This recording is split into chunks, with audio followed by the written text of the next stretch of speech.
के आए हैं, प्रोग्रामिंग से रिलेटेड थोड़ा सा बेसिक को लेकर के आए हैं। तो चलिए आज हम लोग बात करते हैं कि सी प्रोग्रामिंग लैंग्वेज का कुछ बेसिक की बात करते हैं। C programming language. अब सी प्रोग्रामिंग लैंग्वेज की अगर बात करें तो सबसे पहले हम लोग को समझना जरूरी है क्या कि ये लैंग्वेज होता क्या है। तो लैंग्वेज के बारे में बोला गया है कि इट इज़ अ मीडियम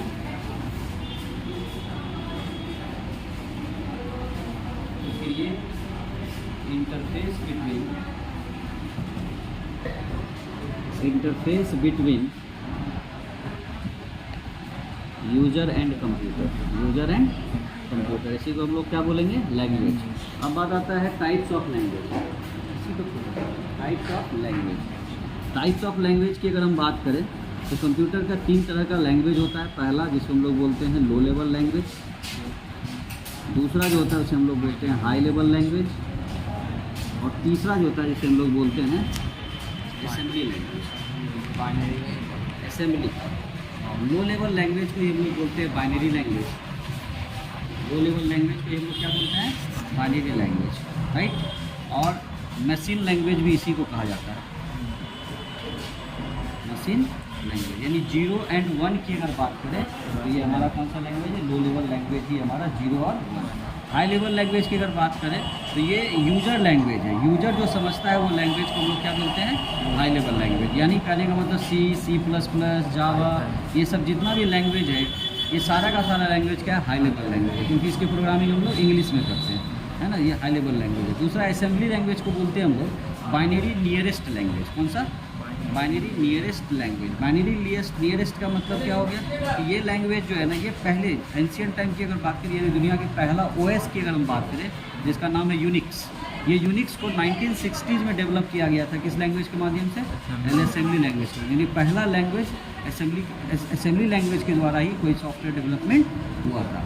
आज के डेट में धीरे धीरे यही डेवलपमेंट बढ़ते बढ़ते क्या हो गया, हाई लेवल हो गया, जिस वजह से कंप्यूटर और ज़्यादा आसान हो गया समझना।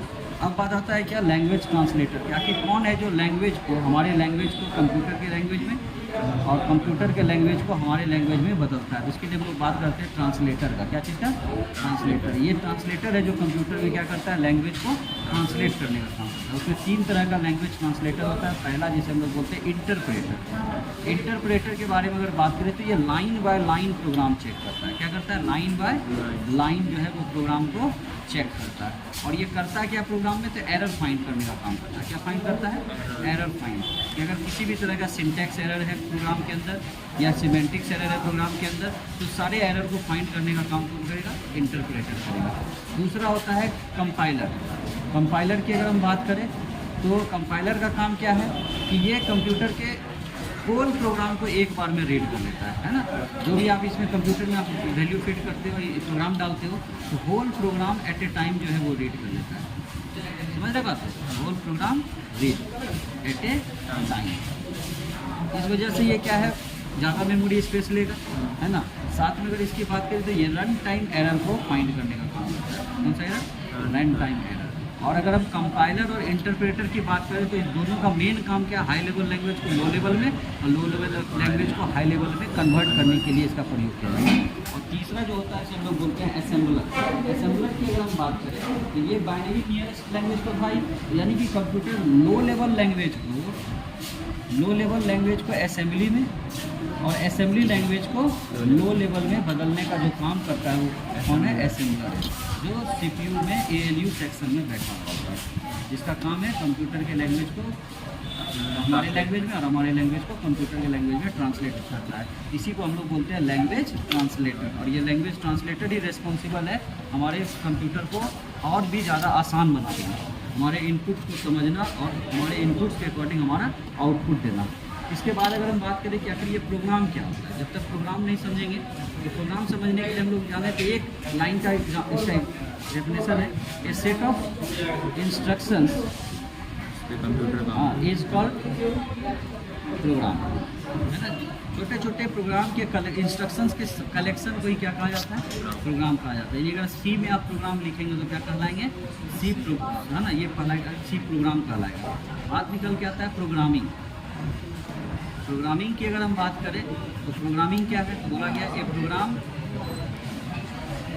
Written by a language, written by by a language, इसको हम लोग क्या बोलेंगे, प्रोग्रामिंग। यानी सी में प्रोग्राम लिख रहे हैं तो क्या मतलब हो गया कि आप सी प्रोग्रामिंग करने जा रहे हैं।